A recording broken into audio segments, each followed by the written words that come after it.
You are listening to Unified Through Chronic and Mental Illness with your hosts, Angie Roberts and Kimberly Murphy. Please be advised that some of the topics of this podcast can be triggering and sensitive in nature. Diabetes is one of the leading causes of disability and death in the United States. According to the CDC, more than 1 in 3 U.S. adults have prediabetes. That's 88 million people.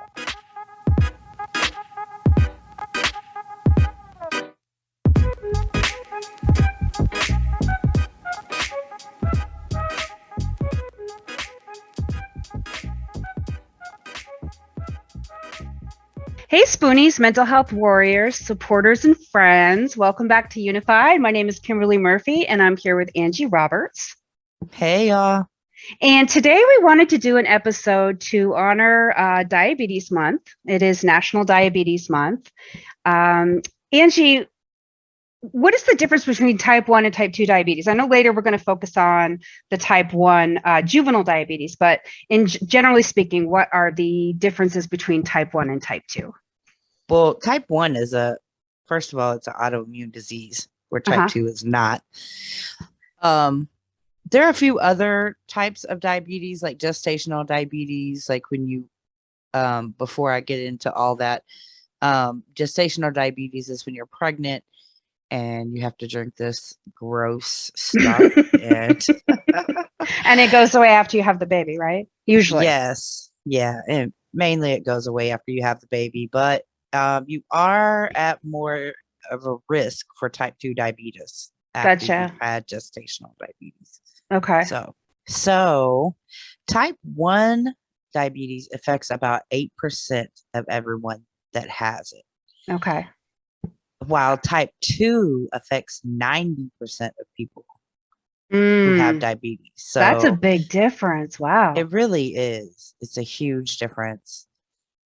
And I think that's why not a lot is known about, not a lot is known, but common knowledge about type 1 diabetes as much as it is about type 2 diabetes. Right. And most people, when you say diabetes, they think of type 2 just because it's more common. Yeah. Right. Yeah. Okay. They think it's pretty much the same thing. Right. Type 1 used to be called juvenile diabetes, but now it can develop at any age. Mm-hmm. If you have type 1 diabetes, it means that you have an autoimmune condition, as I said before. This means your body has attacked and destroyed the cells that make a hormone called insulin. So you just can't make insulin anymore. Right. Type pancreas is dead. Pancreas is just not happening. Right. Type 1 isn't affected by your lifestyle or your weight. So as we find out later, it's definitely not affected by your weight. Right. That means that you can't affect your risk of developing type 1 by lifestyle changes. You cannot. Right. So most children with diabetes have type 1 diabetes. Right, because it's not anything that they did, obviously. Right. So what about type 2? Well, it's known for its connection with obesity. This is the one that most people think of when they hear diabetes at all. Mm-hmm. Now, you can get this at any age due to the rise, partly due to the rise in the obesity of children lately. Right. Which is really sad. So it is sad. The age has been dwindling down with the age that the kids get it now. Right, which is why healthy eating has such a strong focus lately for children, even in school. Right. Okay. So if you have type 2 diabetes, either your body doesn't make enough insulin or your insulin doesn't work properly. Okay. This is known as insulin resistance. Like type 1, this means the level of glucose in your blood is too high. Glucose is sugar, just in case anybody doesn't know. Yes. Right. Glucose is sugar. So there's some things that can put you at risk: family history, ethnicity, age, and if you're overweight or obese. There are things that you can do to reduce your risk of developing type 2 diabetes. Things like eating healthy, being active and maintaining a healthy weight, can help you prevent type 2 diabetes. I know it sounds like no fun, but type 2, both of my grandmothers had type 2 and they were both really brittle and they had no fun. Right. So, yeah. Yeah, definitely. I know, and I know it hurts when a doctor just says to you, you've got to lose weight, you've got to change your eating habits. You often feel like, oh, I feel horrible, and this is all you're going to tell me is to exercise. I'm tired. right. I know that I know that you're tired if you have type 2 diabetes. I know, but you've got to do it. And I hope you can.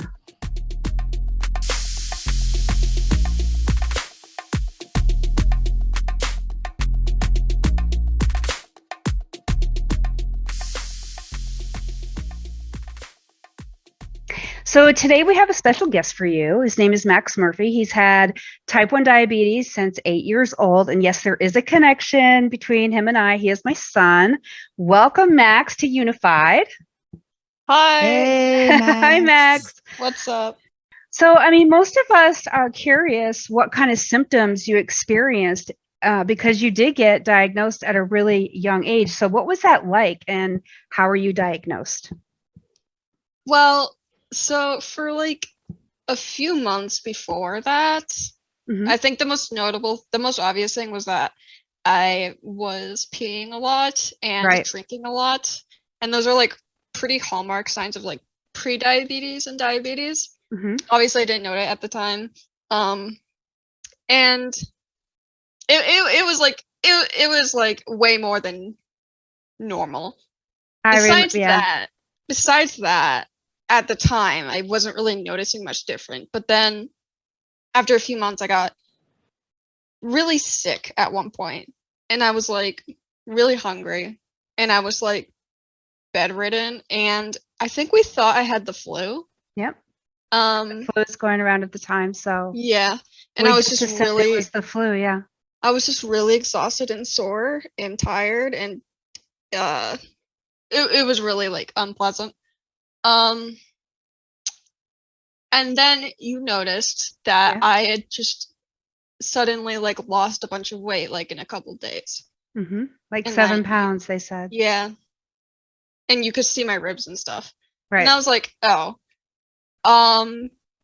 Maybe this is not the flu. Yeah, and I just want to let people know who are listening that Max is really small. We're talking like 110 pounds. So this is not an issue. So when you were 8, you were tiny. So yeah, it was like more than 10% of my body weight. Right, it was a lot of body weight. So yeah, okay. So that's when we took you to the doctor. And what was it like when you went through that process? Well, I remember being scared of having to go to the hospital. And like at first I was like hoping that wasn't going to happen. And like I think you guys had told me that it probably wasn't going to happen, but you might have I don't know if I'm remembering that correctly, but I was like maybe it's fine. But we went to the doctors and they tested my blood sugar because obviously they pretty obvious, probably diabetes. Yeah, she was pretty certain right away. Yeah, they checked my urine, and I think they did my blood sugar as well. Yeah, and they were like, "Yo, your kid's diabetic, and also you need to go to the ER like now." and of course, I didn't know what that meant. I was. Right. I was pretty scared because I've never before that point I had never had any experience with any illness or disease or anything like that. It didn't just go away. Right. No understanding of chronic illness or anything like that. So it was pretty scary for an 8-year-old, I'm sure. Yeah. Although I want to say that you handled it very well. You were a very accepting and well-behaved 8-year-old going through such a difficult time. So I was really proud of you. I know you were scared though. It's it's natural to be afraid at the hospital. All those beeping machines and stuff. Yeah. But how did you feel as you began to learn how to manage your disease? And was it hard to accept this new issue in your life? To be honest, I think I caught on pretty quickly. I thought so, yeah. I mean, I didn't, because I remember there was like a day or two where I was like, wait, I'm scared of needles. I don't want to have shots every day. And then it was just like, well, okay, I guess I'm gonna have shots every day. I guess that's fine. Really, you don't have a choice, right? I mean, Max never cried about it or anything. I was so shocked as a parent to see that happening. You did accept it very quickly. And I was a little scared still, but I think even then I got over it. Like, yeah, probably within a couple of weeks, I was pretty used to it. Many people have misconceptions about type 1 and they don't understand like what it is. And they think you can take a pill and lose weight. Oh my God, so many people say that to me when I talk about Max. And you're good to go. Can you explain what life is like with type 1? Like, okay, first of all, how do you manage your disease?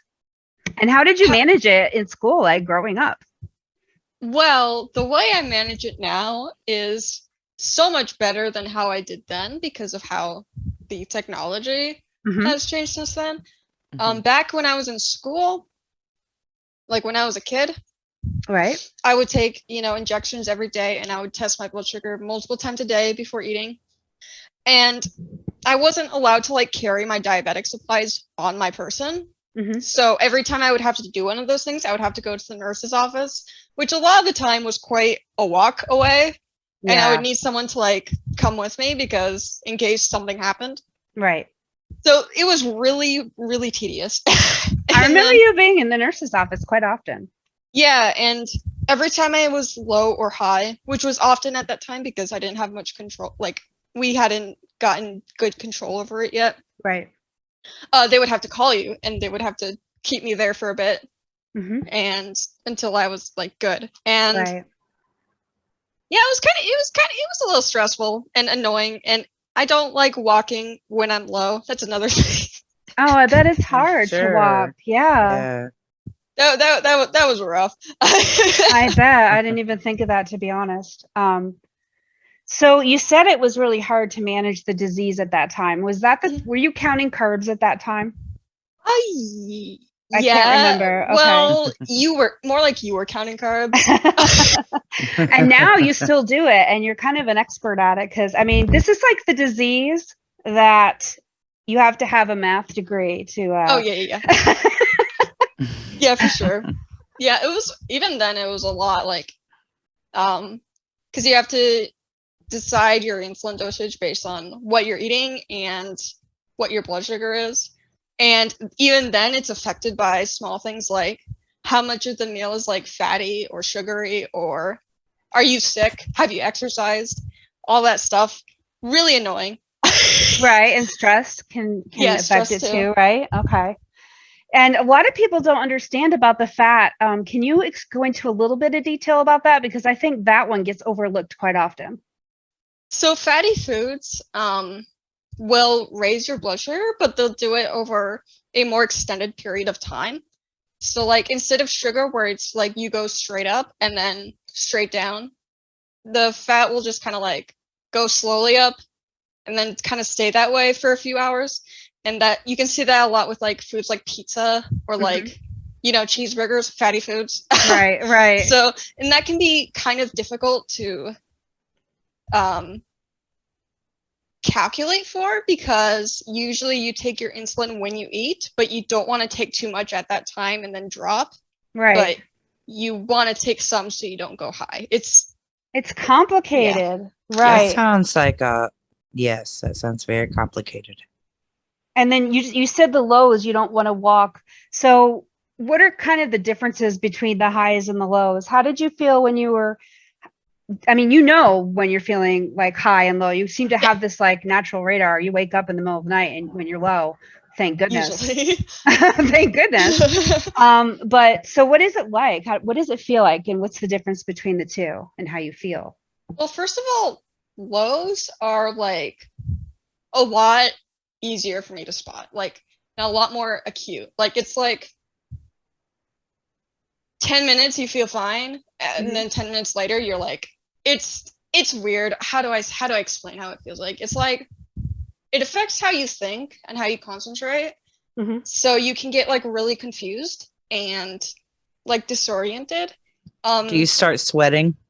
Yes, and there's a lot of like other weird symptoms that I get. Like my lips will start to like tingle, and like my fingers might like tingle a little bit. You know, something going on with the nerves. I don't know exactly how that works. Right. It makes sense though, yeah. And you know, fatigue, craving sugar, although that might be like a learned response. Right. And it's also my mood is like all over the place. Like I can suddenly feel like sad or scared or whatever, anxious. Right. It's and it's just really confusing and kind of scary. My heart would be pounding.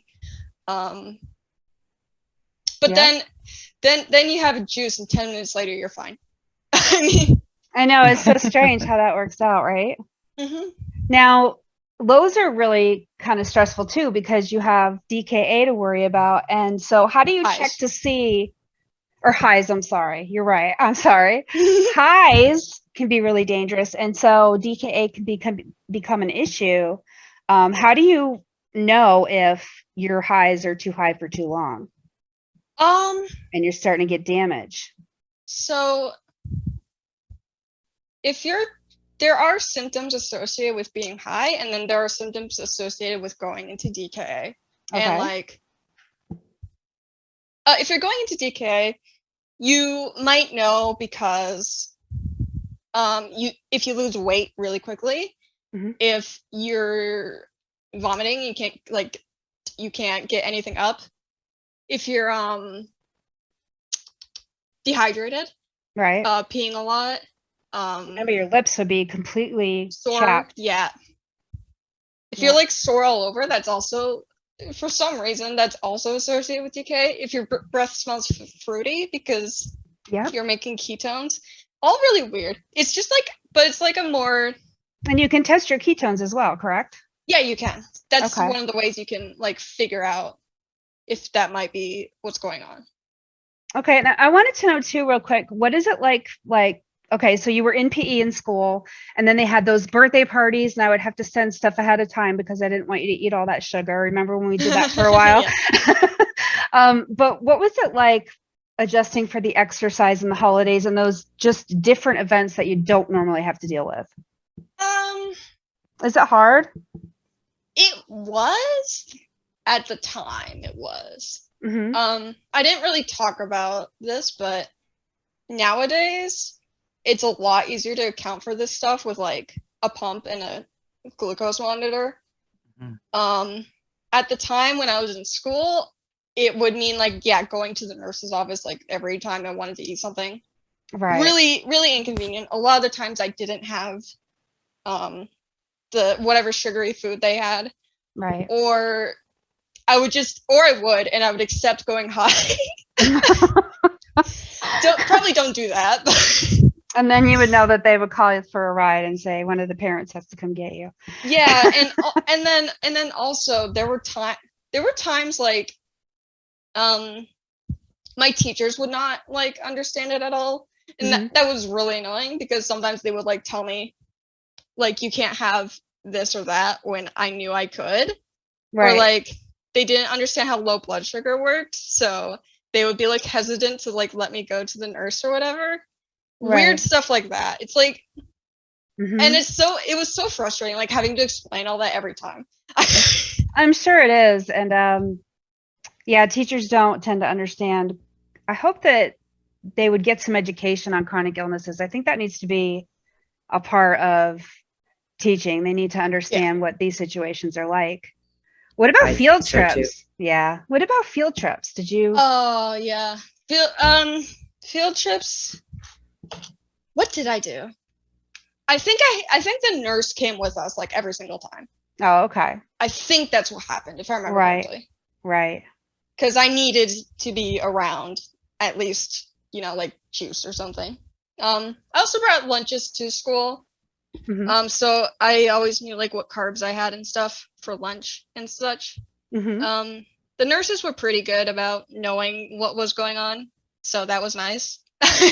You were lucky. You got some pretty good nurses, I think. Yeah. Yeah.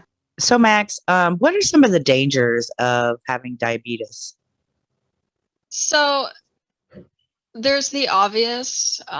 If your blood sugar is low, if it's too low, you could go into a coma. That's no fun. Right. Or have a No seizure. fun. Also no fun. Right. If it's too high, especially if you're in DK, could go into a coma. Not fun. And then also there's some long-term complications that you have to worry about if your blood sugar is like continuously not in control. Right.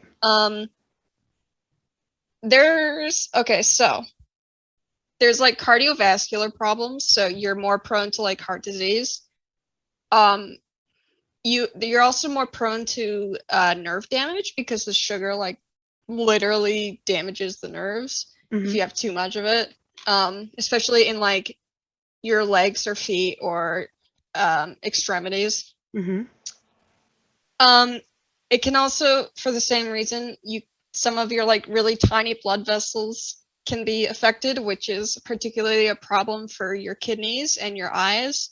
Either of those things could be damaged from high blood sugar. Okay. And it makes you more you're also more susceptible to illness if your blood sugar is high, because I don't know exactly why, but it affects how your body's immune system responds to stuff. Right, because it is an autoimmune disease. Yeah. Type 1 diabetes is an autoimmune disease. Yes, but even for type 2 as well, if you have high blood sugar, for some reason your body is worse at fighting off disease. Oh, okay. Everything just kind of like works less efficiently. And one other thing, if you're diabetic, your risk of COVID-19, whether it's getting sick or even having long-term health complications or dying from it, those are all elevated. So if you're diabetic, definitely be careful with COVID and do your best to, not contract it and not spread it. Right, because diabetes is actually the most vulnerable, correct? Yes, that's true. Yeah, okay. That's a great tip. Thank you so much for reminding us of that. And like Angie says, mask up, guys. Also get vaccinated if you can. Good advice. I agree. Talk to your doctor. And I kind of want to emphasize for those of you out there who have type 1 or type 2, think about what Max just said, because he's talking about how you can have these things occur because your blood sugar is high. Say you're 250 for years. That can do the damage, right, Max? Yes. Okay. So the average how do they decide what your average is? That's the A1C, correct? Yes, that is. So it is your A1C is a measurement kind of how your average blood sugar has been in the past several months. Generally, your doctor might give you like a specific range to aim for. I do want to mention that it's not always the best thing to like target goal-wise, I guess, because your A1C can be like perfectly good, and it might be because you're always high half the time and always low the other half of the time. So it doesn't really express like those extremes if they're happening. Right. But if your blood sugar is mostly consistent, it can be a good way to measure like how well you're doing overall and how in range. Let me ask you this, since you have to make sure that your blood sugar is more even and balanced. How many times a day would you recommend people testing if they don't have a pump? I know the pump changes the game a little bit, but how many times a day should somebody be testing? Well, it depends. Obviously, talk to your doctor. It depends on. I think it depends on your type of diabetes. First of all, I think you have to test more if you're type 1 because your body is not doing any work at all. Right. To handle right. That makes sense. Yeah. Yeah. Okay. It's good to do it when you're fasting. So like when you first wake up, and before meals. And if your blood sugar's been like bad, like it keeps going higher, it keeps going low, you might have to like add some times, like even in the middle of the night sometimes, to like check your blood sugar to kind of give an idea of what is really happening. If your blood sugar is mostly in control though, pretty much just before every meal. Okay. It will get you. That's like a good minimum. And when you have your snacks and everything that have to last a long time, protein's extremely important to add to any type of carb, correct? Yes. Okay. And so the last question that we have for you is, how much has the pump changed your life? Yeah, so the really cool thing is that all the things I just mentioned about having to like check a bunch of times and take a bunch of injections, with a pump and a continuous glucose monitor or CGM, that don't have to worry about that as much. That's awesome, right? Because yeah, basically a pump will like continuously give you insulin, and a CGM will continuously monitor your blood sugar. And it's pretty cool because now we kind of have this like technology where it can automatically respond to how your blood sugar is doing and what you're eating and all that stuff. It takes a lot of stress off of you, and it's also just better for your blood sugar if you're having more consistent. Right. It's insulin. More of a consistent response, right? Yeah. That's awesome. So, yeah, awesome. It's been really nice, and also my blood sugar's been a lot better because I was having a bunch of overnight lows before that. That was like the big reason I switched to having a pump and a sensor. Those are gone now, so which is great because that's really scary when you're dropping at 3 a.m. and that alarm is going off on the pump. That's happened quite a few times, but it is a lot better. As a parent, I have to say it is a lot better. Are you hopeful for future research, Max? I would say so. It's hard for me to like promise anything because there is still a lot of work to do, but even in the past like 20 years we've come like such a long way. I mean, there was a point in time where you had to test your blood sugar through your urine, which is not easy. Right? That's going to be hard. Yeah, things have changed a lot. You're right. Yeah, I mean, we basically have this like kind of a pancreas substitute. If you have a good working pump and a CGM, that it's not perfect. You still have to tell it what you're eating. Right. You still have to know some math. Yeah. So, but it's closer. It's a lot closer to like this ideal of maybe one day we'll have like an artificial pancreas or like a way to cure it through stem cells or something. I don't know, but I think it'll only improve over time. I think you're right. I absolutely think you're right. And I'm really hopeful for that too. For you and all the kids that have had to grow up with juvenile diabetes and just adults as well. It's a really devastating disease. I've had people, my aunt died of this disease because she wasn't on insulin and she went blind and she died. So it is a really serious disease that needs a lot of maintenance and care. Thank you so much, Max, for being here and letting people know what it was like growing up for you. And thank you, Max. Is there anything you'd like to say to maybe new moms or new kids right now that are going through maybe what you did and just found out that they have diabetes? Is there anything, any tip or anything you would say to them? First of all, meet with your diabetic educator like a lot. They'll help you a lot. And it's hard to say don't be scared, but don't be scared. Right. Because just give it some time and you or your kid or whoever will just become a pro at it. And it'll just be like everyday life. I know that's kind of like sad to say, like, oh, all this maintenance and stuff becoming part of everyday life, but it really does like become like that at some point. It's just routine. Right. And it's nice. It's when that happens. I think that's really reassuring, Max, and hopefully that'll help somebody because it is scary at first, and you've been there, so you can let people know, and I'm sure that'll help them to hear that. Thank you so much for talking to us about it. It is Diabetes Awareness Month, so perfect time to be talking about this. And again, Make sure that you support all of the diabetes organizations that are doing fundraisers and awareness runs and things of that nature. We're going to give you some resources in just a minute.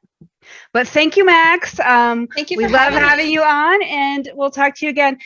For people who don't know, Max is also our editor. So Yeah. I just outed you. I know you didn't necessarily want people to know that yet. Oh, remember this, kids. Even if you're diabetic, you can still be a podcast editor. Don't let it stop you from your dreams. Do not, Dream big. Yeah. No, but seriously though, it doesn't. That's another thing. Honestly, keep your dreams, because you'll probably be able to figure out a way to do them. So. That's excellent advice, Max. Yeah. Thank you so much. You're welcome, and thank you for having me.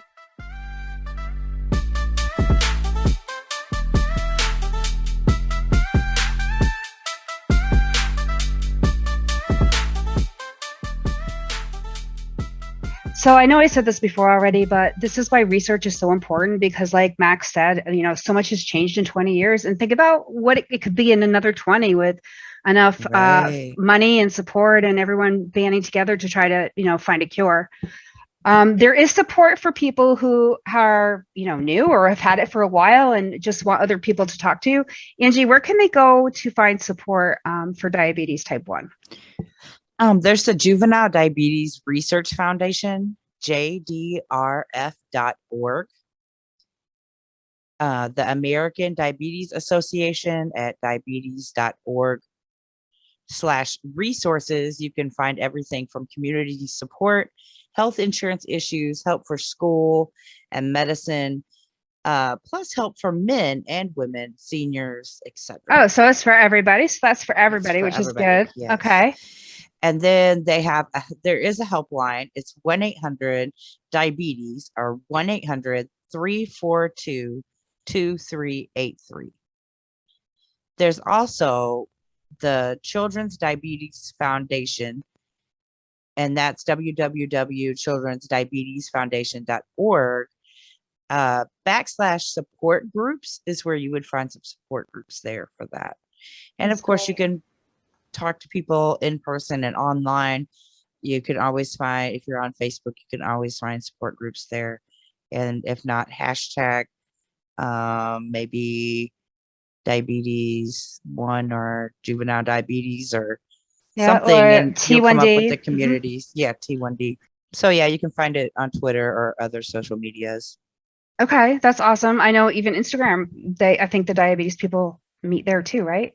Even though it's focused on pictures. Okay. So what is the mantra this week, Angie?